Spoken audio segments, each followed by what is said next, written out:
and right into the stretch. Looking back and throws up the middle. Rose is on his way around. Picked up by Otis. Here comes the ready and nine. Here comes the boys from the south. Here comes the ready and nine. How you like me now? I say, here comes the boom, ready and nine. Here comes the boys from the south. Boom, here comes the boom, ready and nine. How you like me now? You don't live in Cleveland, you live in Cincinnati. How's it going, everybody? How we doing?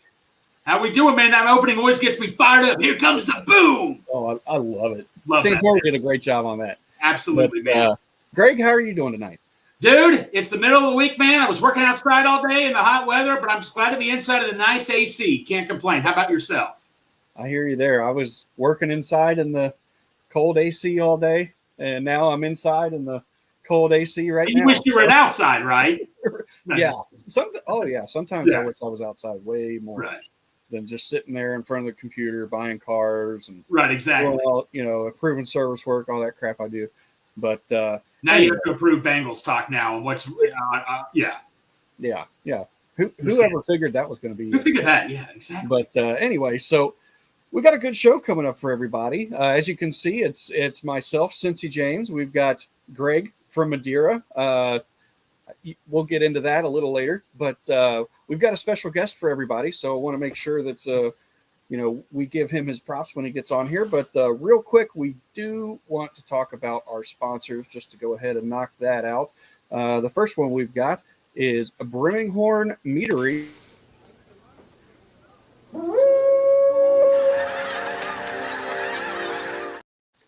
Do you like honey? Do you like mead? Do you like wine? Well, if you put it all together, guess what? You're going to get the mead. Brimminghorn Meadery has been winning awards for their mead since about 1997. Use our code HOODAY9 on your order of 2 bottles or more to receive 15% off. Must be 21 years of age or older to order. Don't forget about that. They also won the Delaware Rural Small Business of the Year. I've got a bottle of it right here. Going to go ahead and take a little sip just to give it a try. I haven't tried this one yet. I'll try it in spirit. This is the Golden Tears Honey Mead. That's awesome, man. I got to get me a hold of that sometime. Oh, my gosh. Okay. Yeah, that's too good. I'm going to have to sit that down. Our other sponsor that we've got Three-Way City. Greg is sporting the hat there.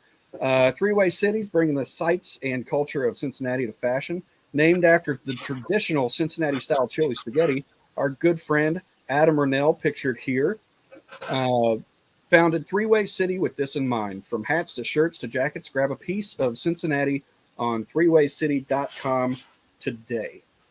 So, why is everybody here tonight? Well, I think I've got the answer. We've got a very special guest for everybody. Our guest this evening is the co-host of Locked On Bengals, writes for Sports Illustrated with allbengals.com, and is the founder of Cincinnati Bengals Talk, and now is an accomplished author. And I'm pretty sure he might be the president and CEO of Built Bar. Ladies and gentlemen, please welcome James Rapien. What's up, fellas? Built Bar won't hire me to be CEO, so I'm stuck in promotions. But yeah, I know. I'm trying. Believe me, if I could add it to that list of stuff you just said, I would certainly do it, man. I would. I'd have a Bengals sponsorship. There'd be Built Bar signs at Paycor Stadium. I mean, it would be. Maybe that's why they haven't hired me as CEO, because I would go all out. Right. Oh yeah, you would bring it. I mean, you would bring everything to it. I mean, you got the guns. You've been working out. I know you have. We listen to you guys every day. I'm one of the first listeners every day. Really love what you guys are doing over there. You and Jake, it's really, really awesome. We got some guys wanting to say Hooday in the chat. We got Hooday Joe real quick. Matt Walker, Hooday. Stranger, who's the first one to comment every single episode. Darth Bengal 2, Hooday guys. Bluetooth is ready to go because he's had his daughter's soccer date. So, oh wow, yeah, you're committed. Look at that. Bluetooth, yeah, man. He got it ready to go. So he messaged us earlier to mention that. But what I want to talk about first, you've been doing this for a really long time. You've been interviewing players. You've been going into the locker room, talking to the coaches, writing articles. When you first started, was there any type of starstruck that happened when you walked in the locker room and you're like, holy crap, this is insert name, Chad Johnson or whoever? I see there would have been with Chad because he's my favorite Bengal ever. And I was never able to get into a locker room when he was still in the league. He was open, but not open until his late 30s. So otherwise, yeah, I would have been in the locker room, right? So yeah, other than Chad, and I did meet Chad, and he's the only player. I'm trying to think here, and he wasn't playing at the time; he was retired. But I asked him for a picture, and as a credentialed media member, and I was like, "Hey, it's Chad Johnson. I'm going to do it." And I look awful. He looks the same as he's always looked. But that's why most people probably haven't seen that picture. But that's probably the only time. Outside of that, it was the Andy Dalton, AJ Green era. But I wasn't starstruck because they were around my age, I would say, and usually I think you get starstruck when you grow up seeing those guys. And so I was like, 11 when Chad was 10 when Chad was drafted, and rooted for him. Heck, throughout his entire NFL career. I remember watching him in the CFL a bit too. So that was different than Andy and AJ. Not that those guys weren't awesome Bengals, of course, but it was different for me because of the age I was when I watched Chad. Did you have a? I don't want to say a favorite interview because I don't want to put you on the spot like that. But do you have interviews that stick out in your mind that like, oh, I really, really love this interview. Maybe it's a recent one, Ted Karras or somebody like that. He's everybody's favorite, right? Yeah, absolutely. The CincyHat.com. You got to get in on the action. Absolutely. I think Ted, it's crazy. I was talking to Orlando the other day about this, Orlando Brown Jr. And he was talking about how tight the offensive line room is. And Ted's been here a year. And yet it feels like he's a Bengal through and through and a fan favorite. And those guys are so tight in there. And so, there are plenty. I think there are a lot of guys that are not just well-spoken, but are honest in this locker room. And I think that's rare. And they've been honest even when things aren't going well. I think Jamar will tell you exactly how he's feeling, which that's all I can ask for. Right. As someone on my end of it is, can you be honest and tell me how you're feeling? And if you don't want to talk or you want to tell me to go somewhere, then I'll do that, right? But I think a lot of these guys, Joe Mixon's a really good interview. I think Joe Burrow certainly has known to give some quotes that are pretty good. Real. Oh, yeah. Yeah. So, no, I think a lot of guys in the locker room are good interviews right now. As far as a favorite, I don't know if there is a favorite. If there was one that really stood out, I would tell you. So I'll say a future favorite. When Joe Burrow comes one-on-one with me on Cincinnati Bengals Talk, that would be my favorite, or on Locked On Bengals. Either way, it could be 2-on-1 with Jake. That doesn't matter. Right. But that exclusive with Joe, that'll be my favorite. You'll accidentally mute Jake's mic, and then he'll think he's talking, and then you'll just get to ask all the questions. That's right. Yeah. See, you got me. I'll just accidentally – I'll hire someone to unplug his mic in Canada to make sure that he can't jump in. Or I'll just do it in person at the stadium. That'll be what I do. There it is. Well, Greg, I know you had a question. Yeah, Greg from Madeira calling it. Oh, I'm sorry, we're not on the radio, right? My man, Greg. How you doing, man? Good, bro. How you doing, bro? Good. Can't complain? No. Heck no. Absolutely. So why don't you tell us about this new book that come out called Enter the Jungle? When's it going to be in store? When's it going to be available? And you just give us a background about it, if you would. September 12th. So the Bengals are going to play somewhere around then, right? Whether it's September 10th or 11th, I assume. Maybe it is that Thursday, so even a little earlier than that. But they're going to play that week 1. And then that Tuesday following week 1, it's going to come out. And you can pre-order it now at CincinnatiBengalsBook.com. And essentially what it is season by season look at the Bengals. Right. And it's got giant high-quality pictures dating back to 1968 when the Bengals were founded, all the way through 55 years of seasons. Mm-hmm. So whether you know a lot about Joe Burrow, but you don't remember Carson Palmer, or you remember Chad and you don't remember Darnay Scott and Carl Pickens, or you remember those guys, but you're like me and you don't remember Isaac Curtis, Well, it's going to go all the way back step by step. And from Ken Riley, who it's been really nice, side note, as I've written this book, to be able to call him a Hall of Famer, knowing that he's going to be inducted this summer. I think that's just so awesome. So, from Ken Riley all the way through. And he was obviously one of the originals. Bob Johnson, the only guy to have his number retired. You learn all about the Bengals. So whether you're 10 years old and you just became a fan because of Burrow, or you're 65 and you remember cheering for the Bengals early in the 70s, I think it's a book that's either going to be a good refresher or one that's going to explain the history of the Bengals. Yeah, like, for example, I grew up watching Corey Dillon, and my boss, my other coworker, just keeps saying, Greg, be quiet. James Brooks is the better running back. I get into a heated matchup with those two every single day. They will tell me James Brooks over Corey Dillon every single day. So I definitely know what that's like.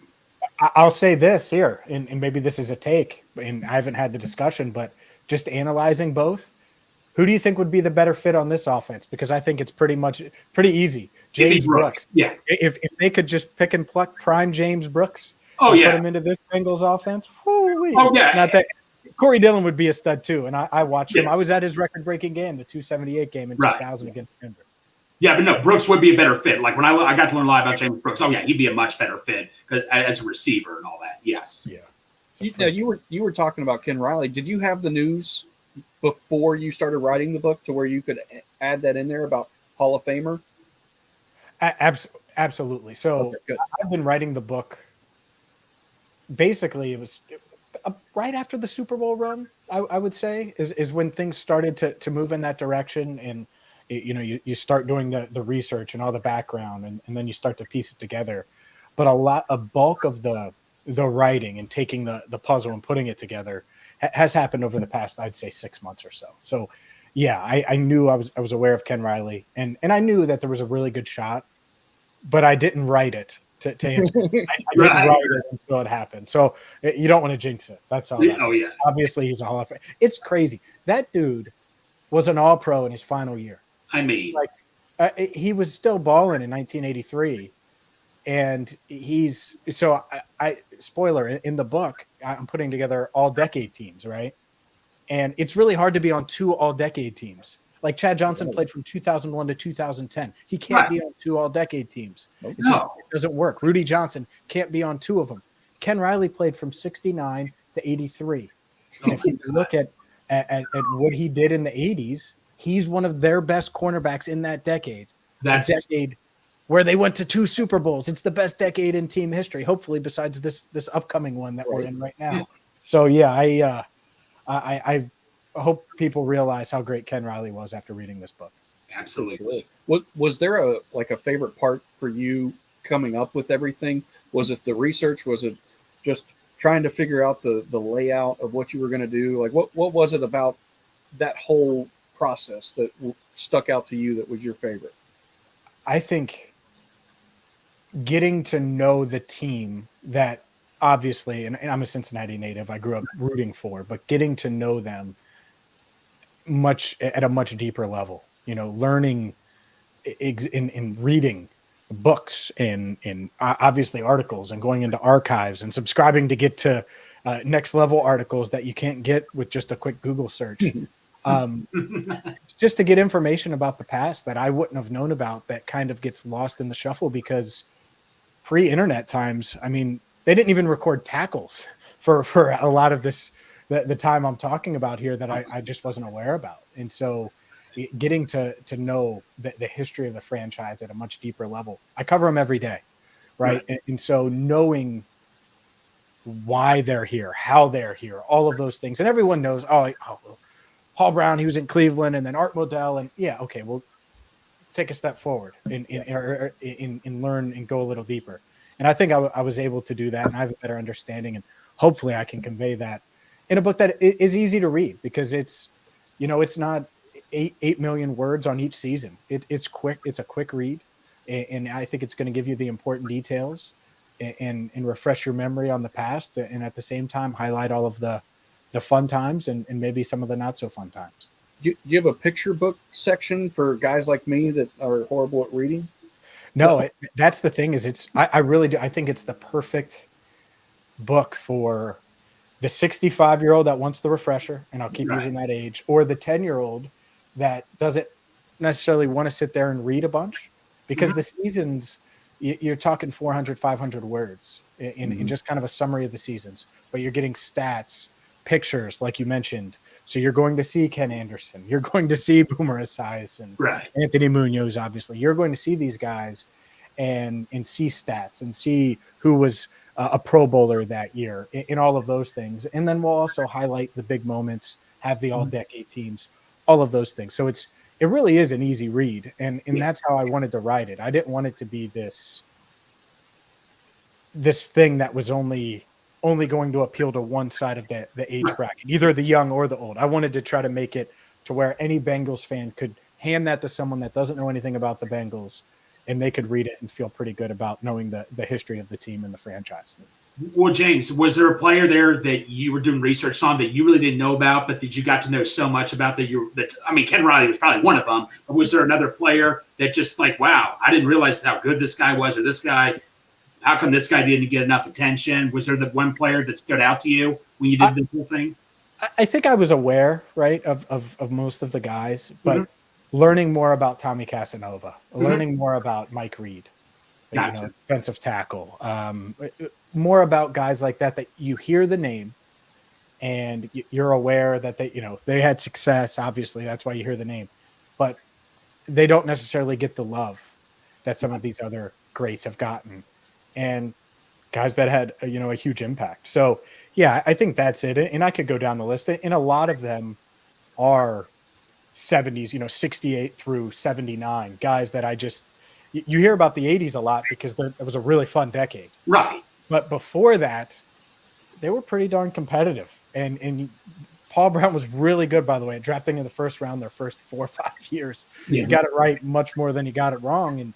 And so you learn things like that. So I don't know if there was one specific guy, but I think there are a lot of guys that I learned about in that way. There is a question in the chat about a specific guy. With you being a UC guy, did you go in depth on Greg Cook? I didn't go in depth like too much. Like I said, it's one of those things where it's a quicker read, but I certainly went into the Greg Cook story because the fact that they were able to make multiple playoff runs in the 70s, despite having what happened to Greg Cook happen, is sort of unbelievable. It really is. I mean, in part of it's Ken Anderson, and you're able to nab him. But at the same time, you're talking about Greg Cook, a guy that Paul Brown was like, oh, I got the next great one. This is I went to Cincinnati and I found him. And, he obviously still won Rookie of the Year, but it didn't work after that. But yeah, he's the biggest what if for me in franchise history. Bigger than the Carson injury, bigger than the Andy Dalton thumb, because he could have completely changed that decade. And instead, they were good, but they were figuring things out. It set them back a little bit. Right.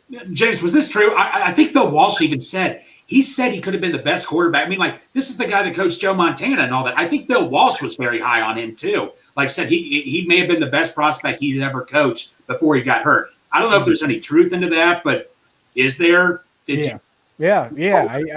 I haven't talked to anyone that hasn't been as high on Greg Cook as really you can be as a rookie quarterback. Right. And it's a shame because the last thing you want for any athlete is to wonder what if because of injury. Right. Like if it's work ethic, or man, the ball just didn't bounce your way because of whatever reason, or there was a penalty called, or that stuff fine. Right. But man, it's just he could have had a great career. He was a great prospect, absolutely. And the fact that he fell to the 5th pick is kind of funny looking back on it, because there's no way that would happen in modern day football. Right. But Paul Brown said, "Okay, thank you," and man, it almost worked out. It almost worked.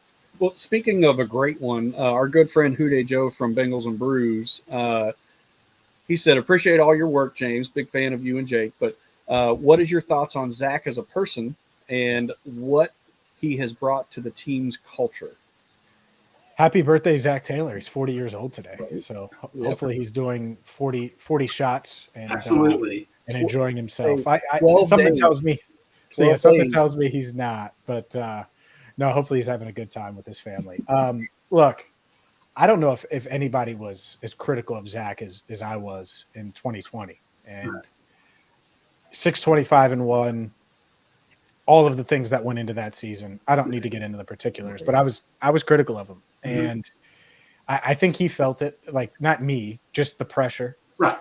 And he responded in the best way possible. And I think, as far as culture goes, I mean, you talk to some of these incoming free agents, guys that have joined the team within the past couple of years. I'll use Lyle Collins as an example. I don't think he would mind. He loves Zach. He loves the culture. He loves being in Cincinnati. And he told me that long before his injury. It was in the middle of last year when things weren't necessarily going great for him personally, on the field. But he really loved what was happening. So I think it's a great culture, and Zach deserves a ton of credit. And at the same time, I think he's the perfect fit for Joe Burrow and vice versa. Because when you have a guy like Joe, it can kind of set the tone. Right. And you're attracting the right guys. And you bring in at the perfect time, right? You bring in the Mike Hiltons and the Chidobe Awuzies and the DJ Readers. And suddenly you look up, and once you have the right quarterback and the right coach, it hits. And now we're talking about the schedule releases tomorrow. I know the opponents. There's no way I'm going to say that the Bengals are winning 10 games. I'm taking the over. I think they're going to win 11, 12 games. I think they're that good of a team. And who would have thought that a few years ago? And I said the same thing last year, right? Coming out of the Super Bowl. Who would have thought that? So Zach Taylor deserves a ton of credit. Absolutely. And the culture is a big part of it. Absolutely. Yeah. We do have another question in the chat. Crypt Keeper, who is a regular in all of our chats, with whether it's us, Bengals and Brews, Cincinnati Sports with Strawberry Ice. He says, how cool would it be to see the Bengals in an AFC Championship game at Nippert the year Paycor's getting an upgrade? That'd be awesome, man. But it would. I wonder what happens there with the upgrade and the renovations and stuff. Would they just play at Nippert? That would be interesting, considering Joe Burrow almost called Nippert Stadium home. Yeah, he would get to use it. Right. Hey, sign me up. Honestly, after having to go to Kansas City, back-to-back Januaries, it's cold there. There's no good flight. And I know this is first world problems. I get it. But there's no good flight to Kansas City. So I drove both times. Yeah. That's a bear. I wouldn't mind driving to Clifton or downtown. Me neither. So if the AFC title game can be in Cincinnati, I will sign up for that. And by the way, if it's freezer bowl weather, I'll take that, because I think that would be better. Even after reading it and talking to people that were there, I think that would be better than having to drive to Kansas City there and back very quickly. That's an 8.5-hour drive. It's kind of boring. Yeah, I'll take the home game for sure. There you go. Absolutely. Well, the next topic that we had, we got the news today about us going to the Chiefs on New Year's Eve. We're the 425 game. We want to talk schedule. We want to talk, what do you think about primetime games? Who's going to be the opponents? I've also got this right here. So we've got all the names right in front of us. Don't have to worry about memory. But no, that's good. But what kind of games stick out for you for primetime or whatever? Yeah, primetime, it can be any of them. Let's start there. It can be any of them, because Joe Burrow and Jamar Chase and this Bengals team, they are must-see. They are what you thought of when, Peyton Manning and Marvin Harrison were on, and you were like, oh, it's those guys playing the Titans. I got to watch the Colts. Like, why wouldn't I stay up and watch it on Sunday Night Football? Like, welcome, Bengals fans, because that's what you have now, and it's must-see. So I look at any of these teams, and I think that at least one side would be interesting. But just going over the opponents, the ones that stand out. The 49ers, that would be a ton of fun to me if that was a primetime game. Yeah. Because I think that might be outside of quarterback, and they just have a question mark there. The most complete team, complete roster in the league. Yes. You obviously have an offensive-minded head coach like Kyle Shanahan. And, heck, the 49ers game at Paycor a few years ago in 2021 was a lot of fun. Burrow put the team on his back in that one. Yes. And almost pulled a rabbit out of a hat. The Jacksonville game, Trevor Lawrence, Joe Burrow. Obviously, that was fun a few years ago. I could see that one being in the mix. Obviously, you mentioned the Chiefs, so I won't hit that one. Ravens wouldn't shock me. No. The Ravens should be good this year. They should be really good. I've been a believer in Lamar Jackson. I still am. Yeah. And they finally decided to give a quarterback weapons. Who would have thought? So that should be a fun one, I would say. And maybe you go that route primetime wise. Other ones, though, I mean, obviously the Bills stand out. Obviously, if you went with the Browns and Deshaun Watson or the Steelers have enough of a fan base across the country where that's going to generate ratings as well. And then obviously you have Burrow, Chase, et cetera. So I think a lot of these games you could convince me would be prime time. Colts, not going to sell me on that. Arizona, probably not. Right. Some of those games. But I could certainly see the Bengals pushing for the maximum amount of primetime games. Mm-hmm. Yeah. Do you think that the 1 o'clock games are kind of not a thing of the past, but you're going to see quite a few more 4:05, 4:25 start times for us now? Yeah, I think one, you look at it, they have to hit the road. So if you're playing the Cardinals, the 49ers, none of those games are going to start at 1. Right. And so you have that. But you're right. I think that the 1 o'clock games, all right, so you're playing 17. Are half of them 1 o'clock games? I know it can't be right down the middle, but are 8 of them 1 o'clock? Are 9 1 o'clock? That seems a bit rich when you look at all the 4 o'clocks that'll probably be on the docket there, the Thursday night game that is baked in. Right. So, yeah, I think it will be a thing of the past. And me personally, the 1 o'clock is easy from a rhythm standpoint. I kind of know what's happening. The 4 o'clock games aren't bad either on the road or at home. You get to sneak a little workout in, have time to eat a Built Bar, and then you get to the stadium. But, no, I think that the 1 o'clocks are not a thing of the past. You have to play 1 o'clock games. But it wouldn't shock me if it's roughly 50-50, and I know it can't be exact, but roughly 50-50 with 1 o'clocks in prime times or 4:25s, which, like the Chiefs game on CBS, that it doesn't necessarily count as a prime time game, but that is a prime time. Oh yeah, like that. That is just there's no difference between that and Sunday Night Football. It's just the CBS prime time stuff. Right. There's a reason they announced it early. Yes. Because it's a big time match. That's prime time. That's like Dion in his prime. That's Oh, absolutely. Let's throw maybe a curveball at you. Under the radar game that you think, okay, this could be a tougher game than we might think. Oh, I was actually looking at the schedule today because we'll have some instant reaction stuff on Cincinnati Bengals talking Lockdown Bengals, and I want to get an idea of, all right, what are we looking at here? And in Seattle is going to be a tough one. Oh yeah, it's at home. People are going to say, all right, well, it's Geno Smith. He's going to take a step back. It's a really good roster. Yeah, good coaching staff. I love the skill players. So I think Seattle. Everyone talks about going there to play, and that was Zach Taylor's debut. When I thought they were going to shock the world and beat Seattle in Seattle. Yeah. But I think that that could be a tough one. So that would be one. Not that they can't win. Of course they can. Oh, yeah. But that would be one that's a little bit under the radar. Looking at this, I think the Jacksonville Jaguars on the road. Oh, yeah.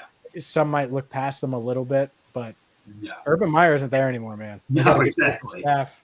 They have a great quarterback, in my opinion, in Trevor Lawrence. Solid weapons. Calvin Ridley's in the mix now. I think that's going to be a tough one. And then just division-wise, I think the division is the best division in football. Yes. I know the NFC West was getting hype last year, all of those things.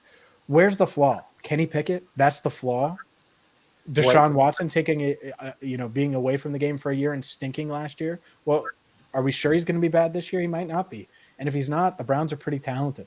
And they bolstered that defensive line. The Ravens, we know how good they are. Lamar comes back. And then the Steelers, I don't really see a major flaw outside of Kenny Pickett. And can Kenny Pickett be competent? Sure. So I look at this AFC North, and yeah, the Bengals are the best team and most talented team. I don't deny that. But I think that this top to bottom is a division where all of these teams could win 8 games, and any of them can beat the other one on any given Sunday. And not just cliche, like could legit lose. Like the Bengals could lose to the Steelers at home, or the Ravens could lose to the Bengals, or the Ravens could lose to the Steelers. Or it's going to be a tough division. And so if you could get 4 wins in the division, I think that's pretty good. Yep. I agree. 100% with all that. Greg, you've got another question. Maybe we've spent quite a bit of time on the schedule. Why don't you go ahead and move on to the next topic of conversation here? Okay, so James, draft is over. My question to you is, what was your take on the draft, and what position, in your opinion, still has some unfinished business? I like the draft a lot. Yeah. And I like the draft a lot, not because I cover the team or because it's easy to say that, Right. because you guys will accept it. I like it because the Bengals stuck to their board. Yes. And they know more about these guys than we do. And as much as I try to breathe it. I mean, I love it. I love the draft. I try to dig in as much. Honestly, it's probably too much. It's probably too much for the majority of guys that aren't going to end up anywhere near me. I'm not going to end up covering any of them. And now I know a bunch about it. Right. Terrell Basham's the latest example. Yeah. The Bengals signed him, and I'm like, man, I remember when he was coming out. Sidney Jones, another one. And it's just like, all right, here we go. Like, this is just going to be part of it now, where you remember like having draft opinions on these guys 8 years ago, and now they're signing with your team. And there are other examples, of course. Those are just recent ones. But no, I like what the Bengals did because they stuck to their board. They certainly got more athletic. Yeah. And they added key players in areas that should contribute right away. Mm-hmm.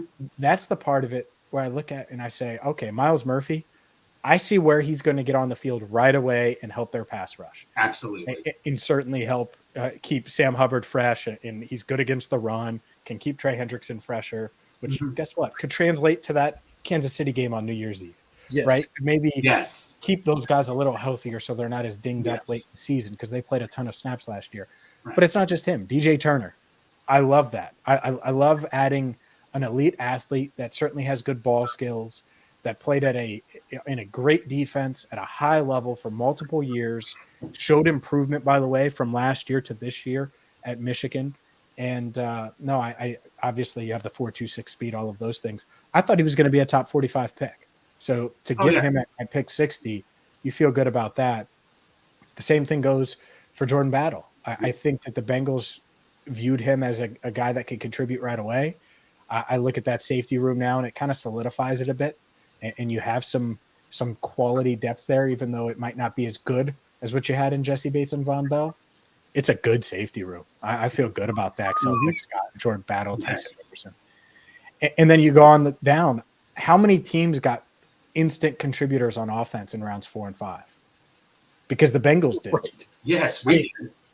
Charlie Jones is a really good athlete, a great route runner, has great hands, and played at a really high level after having to deal with some crappy offense, for lack of a better term, at Iowa.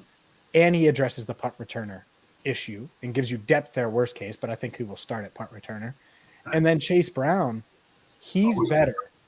And this is my opinion. I'm not saying that the Bengals' opinion, but Chase Brown is a better prospect than some of those running backs that were going at the end of round 3 in the middle of round 4 for what the Bengals need, but not just for what they need.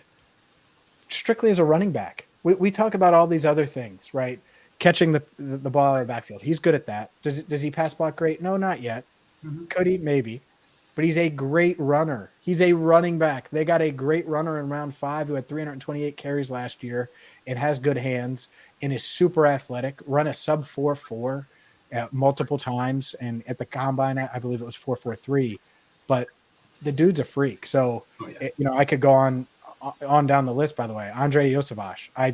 I think that you roll the dice on a guy like that in round 6 that might end up being a contributor in a year or two, maybe sooner. I keep saying it on Locked On. I know you guys probably have heard me. I'd put him on kickoffs. I would try him in practice on kickoff returns just to see, because that takes the pressure off Charlie Jones. I think he's going to contribute on offense more than people realize now. And so we'll see. But I think the Bengals, they had a heck of a draft. And it doesn't mean that there weren't guys that I was hoping they would land, that they didn't.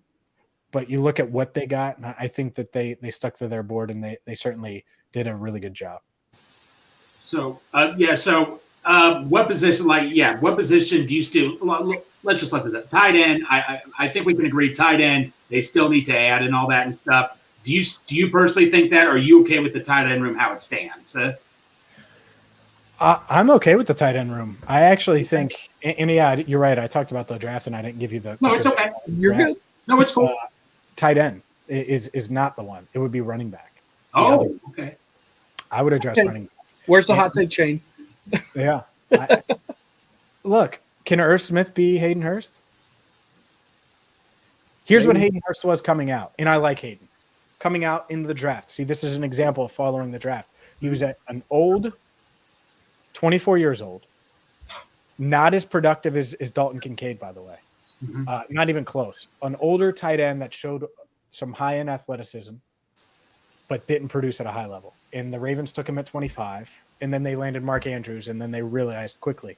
And Hayden Hurst is a good player, but Irv Smith was a young, super athletic, high-end prospect from Alabama, and he's dealt with some injuries. Okay, so if he stays healthy, can he be Hayden Hurst? I think so. And I think that this is a very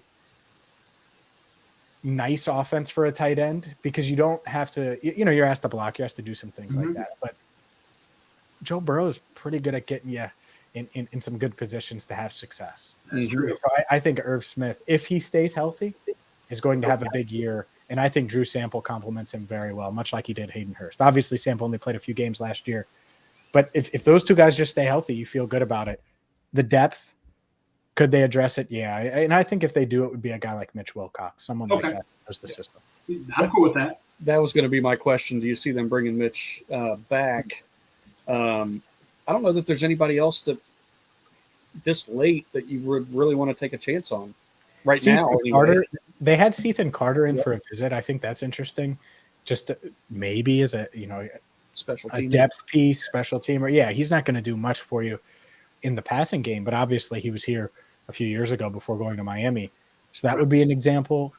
But you're right. There's not much out there. Maybe you go after a Cam Brate, but he's my age, and the Bengals don't like my age on their players. Coaches, not my age.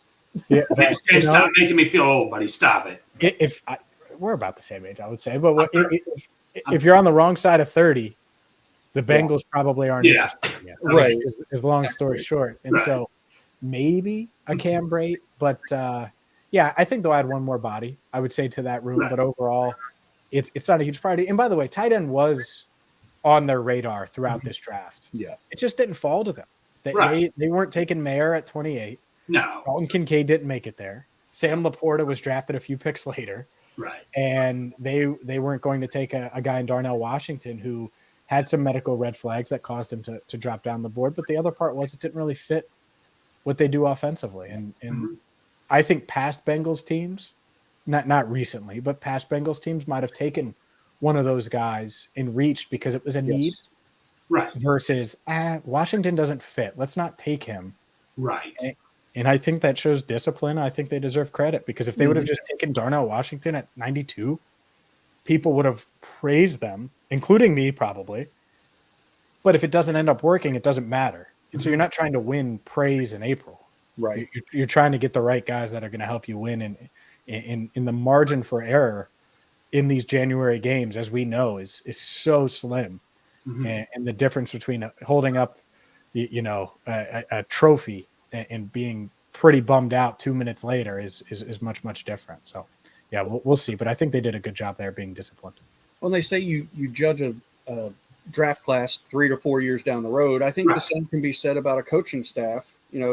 This is their fourth draft. Is that right? Fifth draft. Sorry. Oh, gosh, yeah.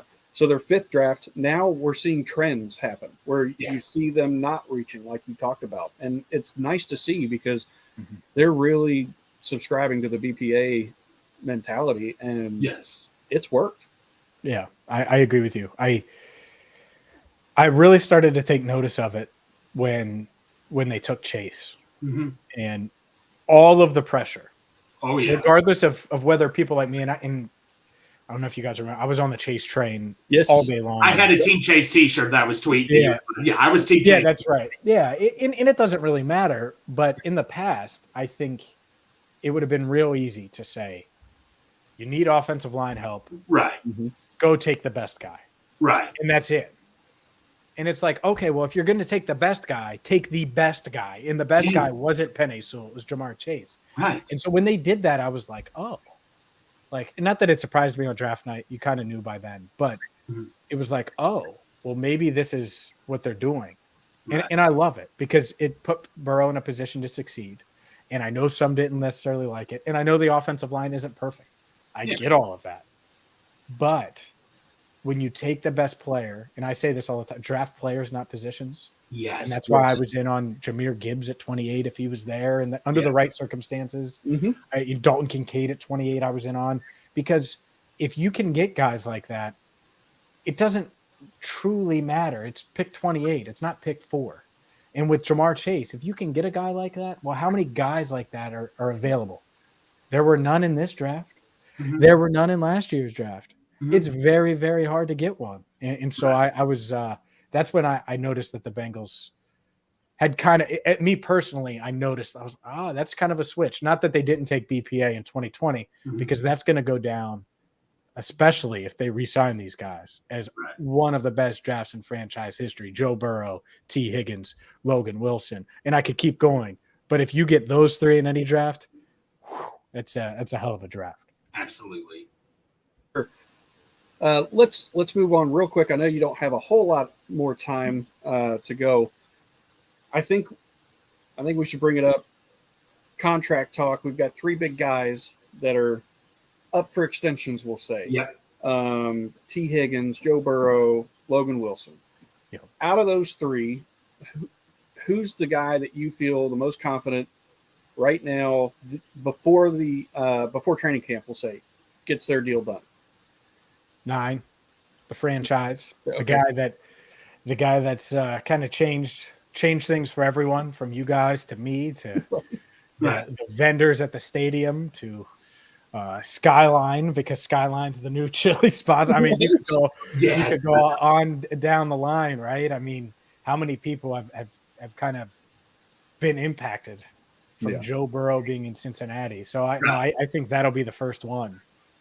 For a few reasons. 1, it's priority 1. Yes. 2, I still wonder about the Bengals in negotiating with David Mulligetta, T. Higgins' agent. It's Jesse Bates' agent.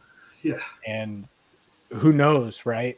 And so the Bengals have the franchise tag in their back pocket for next year if they need it for T. And then with Logan Wilson, I think they would want to get a deal done. Right. But how high are you willing to go when you have Jermaine Pratt under contract? Yeah. Right. So I just look at those things, priority, all of the other tea leaves, and maybe those guys get done right after we're up. Maybe one's getting done right now, and I'm going to be dead wrong on this. It's me, right. But hopefully all 3 get done, right? Yeah. But I think that Joe Burrow is the one that gets done. I would be shocked. I'm absolutely floored if when they take the field week 1 in early September, whether it's Thursday, whether it's Sunday, whether it's Monday, when they take the field, if Joe Burrow doesn't have a huge contract, that's going to make me come up to him in the locker room and say, "Hey, Joe, can I get $1?" and just see what he says. I think it'll be the patented Joe Burrow laugh, but I'll see if what happens. Right. We're going to do that, by the way. I promise you I will do that. Oh, Hey, ask $1 for me too, please. Okay. Well, but before we get you out of here, You're good. Take your time. We do a thing on here. I don't know if you know what Greg's last name is, but Greg from Madeira, his last name is Luther. And we've got a segment that we do on here called Lutherisms. And basically, this is where Greg takes a player and compares them to a food. So, for example, the first one that he did, he took Andy Dalton and he compared him to a grilled cheese sandwich. What are you? A grilled cheese sandwich. So he compared him to a grilled cheese sandwich because, sometimes it's just what you need to get you through. Other times it doesn't do the job. It doesn't fill you up. Right. It's not say if you go to a family friend's house and they give you a crook of casserole, let's call it Ryan Leaf. It's going to be the worst casserole you've ever had in your life and all that. And you think about it, that grilled cheese sandwich sounds pretty awesome right now. So it's not going to get you to the top, but it's not the worst thing in the world. Just satisfying, mediocre, I like it. Yeah. I like that. See, when Andy was in town, I called him Olive Garden. Oh, okay. There you go. All right. It's like solid, middle of the road. Like, right. You're going to leave. You're going to be pretty sad. You'll be full.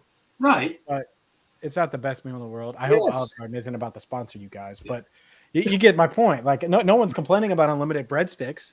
No, it's not the best. It's not the best Italian food you can get. There's other places in every city. But if you can get a Jeff Ruby steak, there's one called the Burrow that's really good. You kind of throw that breadstick out of the way and say, "Give me that Jeff Ruby steak right there." Right? That's right, especially if Greg from Madeira is paying. 100%. Well, you caught on really quick there. I was going to say, man, that's awesome. Yeah. We've got one for Greg. Okay. For Greg, he's going to compare Andre Josivas to a food. So this was my favorite pick of the draft, Andre Josivas. This is what he is. Andre Josivas is he's an uncooked ribeye. He needs to be cooked, but I have total faith in the chef on how all the other ribeyes at receivers are cooked too. You look at all the receivers; they're just fine. I mean, this guy doesn't have to be rushed. You can take your time cooking this one, but the upside, what you could get out of this ribeye is just unbelievable. 6'3", ran a 4.3, very smart guy. I don't think we need to question his smarts and where he came from, what school he came from. This is just the perfect place for him. So he just needs time to get cooked. That's all. I like it. By the way, I'm glad you didn't describe a corner, because if you would have said he just needs time to get cooked, that isn't going to be good. Yeah, I didn't think about that. That said, Josivas, I agree. I think there's a good chance, man. Oh my, because he's so athletic. Dude. And you're right. He's got the right makeup. Yes. And usually when you have those two things, you end up being something. Right. I don't know if he's going to be a star, but can he be a solid player in this league? I would bet on the yes versus the no. And if you could find that in round 6, you do it. You guys want me to come up with one, or do you have one, James? Or Go ahead, Greg. Well, see, I went back and locked on Bengals, and I thought it was DJ Turner, but then you got to Charlie Jones, your favorite pick of the draft. So I'm going to give you – can you do one for Charlie Jones, or Chuck Sizzle as we call him? Yeah, Chuck Sizzle. All right, I can. And this is going to be sort of for the right now. Right. Like for the 2023 season. Right.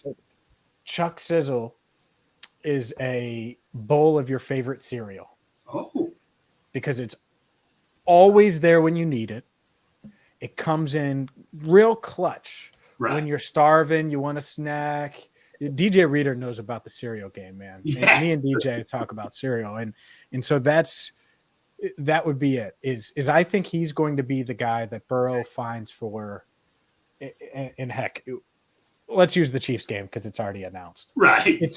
And we'll go 3rd and 8. It's 3rd and 8. I think Chuck Sizzle's going to get open, much like those Fruity Pebbles that you love, or whatever your favorite cereal is going to do the job after you guys get off here, because you already had dinner. Get off here, and you're going to want a snack, but you're not going to want a full meal. And he's going to be able to give you just enough. Now, will he turn into a full meal? He might. But this year, he's going to be the perfect bowl of cereal that Joe Burrow probably doesn't eat in real life, but will on game day. Dude, James, for someone that didn't really have any time to think about this, that was awesome, man. I mean, on like such short notice, that's awesome, man.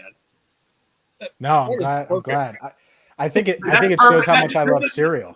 I mean, that was even perfect. You had time to think about it, man. I mean, like, you barely had any time to think about it. Even if you thought about this would have been perfect, man. That's awesome, bro.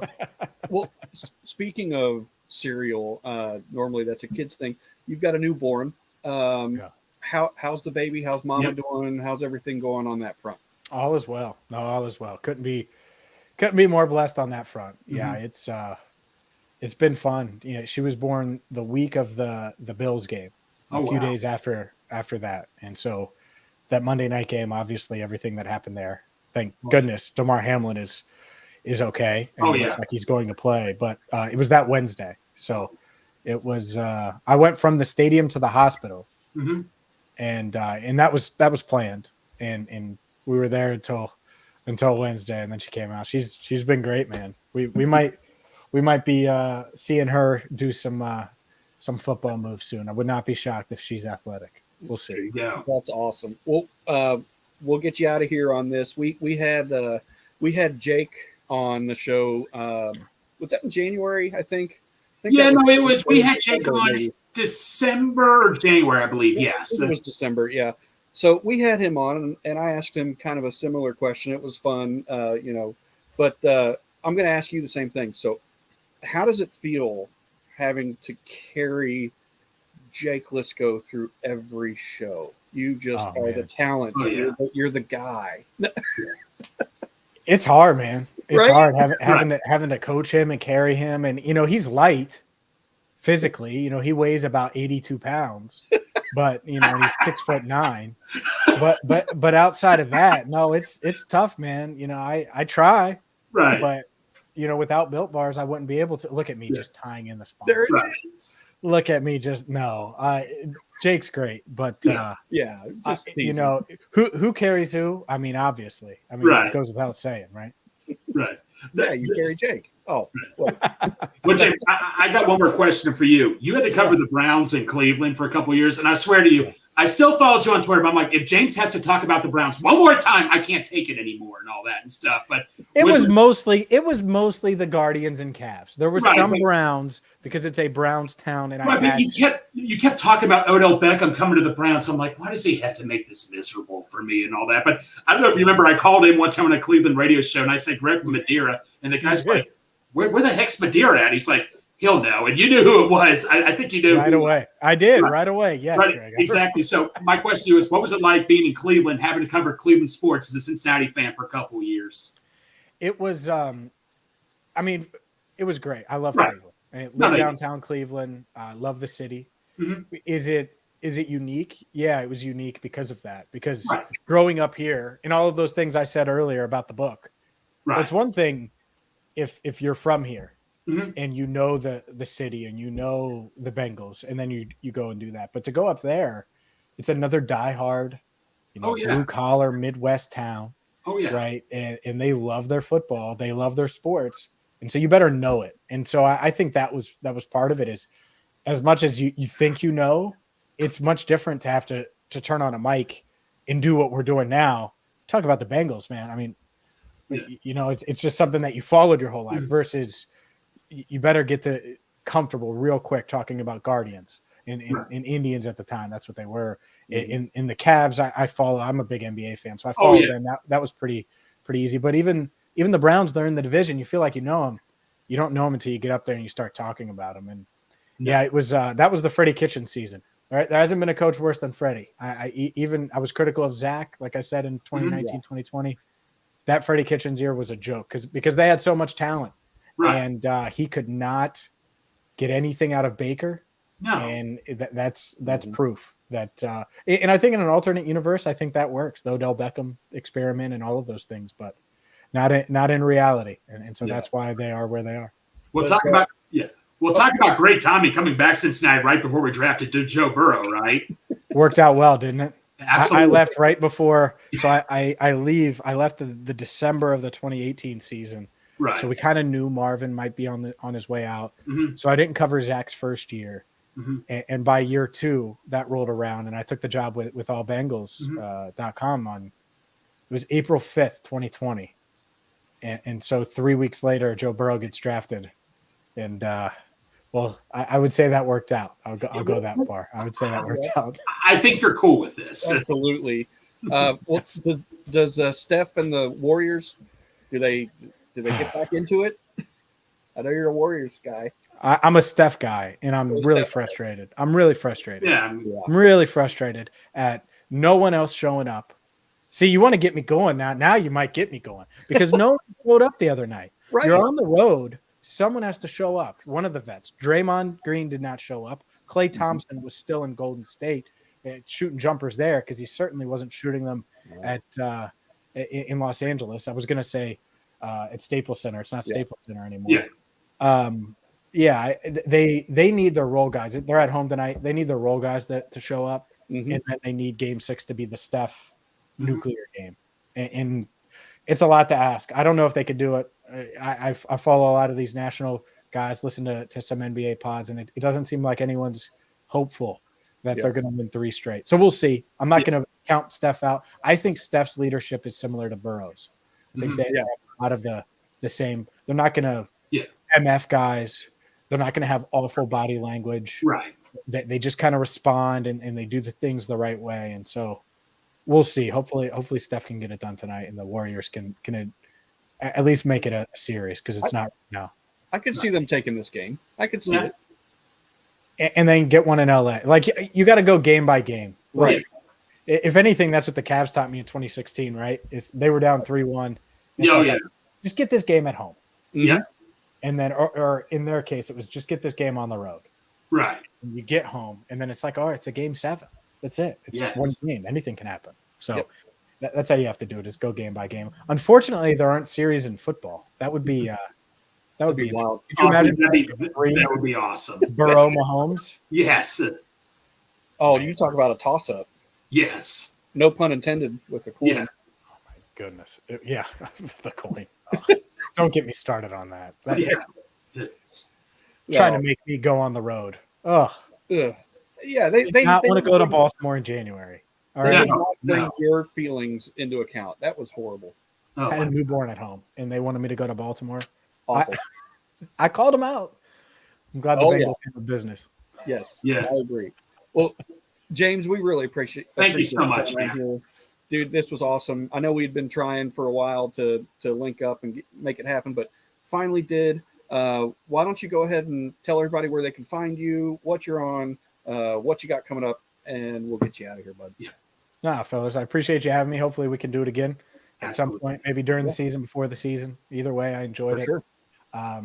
CincinnatiBengalsBook.com. If you want to pre-order Enter the Jungle, comes out September 12th. Right. Getting the finishing touches on it now. Joe Burrow's on the cover. Plenty of pictures of Bengals legends throughout. And then as far as all the schedule stuff that's coming up, obviously we'll react to that. Our part 2 of our conversation with Bengals head scout. I forget his exact title now that I'm thinking about it, but Mike Potts is up right now on Locked On Bengals. Obviously, Cincinnati Bengals talk for the schedule as well in reaction to that tomorrow. And then allbengals.com for all things Bengals. Right. The thing is with the articles, we can get those out there very quick. The videos, podcasts, they take a little bit more time. Right. But it's the director of college scouting, by the way, Mike Potts. Right. There we go. I caught up to it. So all of that. Somebody in your ear telling you that, didn't you? I wish I had that luxury, right? That's who was feeding me the cereal. Like, Chuck Sizzle is cereal. Come on. Chuck Sizzle is Frosted Flakes. That's right. Well, James, I just want to say thanks for putting up with me on the radio and all that. Me calling in and all that. I know I probably got a little fired up at times and all that at times, but I always appreciate you taking my calls all the time on when you were on the radio, bro. No, I love it. I love that you call in and you're passionate. And Greg, I'm glad that you have a platform, man. Look at you. Dude, every single day, man. I'm just incredibly blessed, man. I'm just incredibly blessed. And like I say, thank you so much for taking the time to come on, man. It means a lot to us. Of course. No, don't think he doesn't still call. Yeah, don't think I'm not going to quit calling, man. If I find I got some dates coming up. Don't worry. I'll be filling in when I can. All right, man. It's a little harder these days, but I will for sure. Definitely, man. Awesome, thanks, James. We appreciate you, buddy. Thank you so much, man. Appreciate you. Thanks, guys. Take care, bro. All right, James Rapien, everybody. That was great. That was awesome. Yeah, that was, just so much knowledge and experience. You know, he's younger than us, but he's been doing this for so long. The thing of it is, I don't speak for James Rapien, but I don't think he looks at a job. This is like something he loves to do that he gets paid to do and all that. I mean, that is just so cool that every day he just brings passion talking about this team and all that. And that's exactly what we need and all that. I mean, every day he just brings that, and that just keeps us fans going. So this is so cool. Absolutely. Well, guys, I think on that note, you know, we've got a big day tomorrow coming up with the rest of the schedule getting released.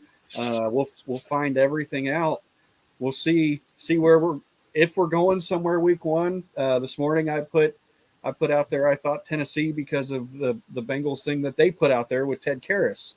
Yep. But I thought it was going to be Tennessee because the verbiage he used in that. but we'll see what happens. I don't know. But we'll find that out tomorrow. And then we'll get to react next week on Monday. So Monday, 7:00, we'll be back. Bengal Dad should be back, and Santori should also be back as well. Greg, anything else you want to mention before we head out of here? I mean, schedule release comes out. I mean, for James, you and I are first-time season ticket holders. For the first time, we don't have to worry about getting tickets. We can just sit back and chill and relax and, oh, yeah, we're going to all these home games. What do we care? We can just sit back and chill, buddy. This is awesome. Yep, 100%. Yeah. Guys, for Greg Luther, or actually, I'm sorry, for Greg from Madeira. Yeah, Greg from Madeira. And for Cincy James, for Bengal Dad and Santori, who are not here, but they're here in spirit. Right. We thank everybody for watching Houday, and please come back on Monday. Mm-hmm. Houday! Houday! And right into the stretch. Looking back and throws up the middle. Rose is on his way around. Picked up by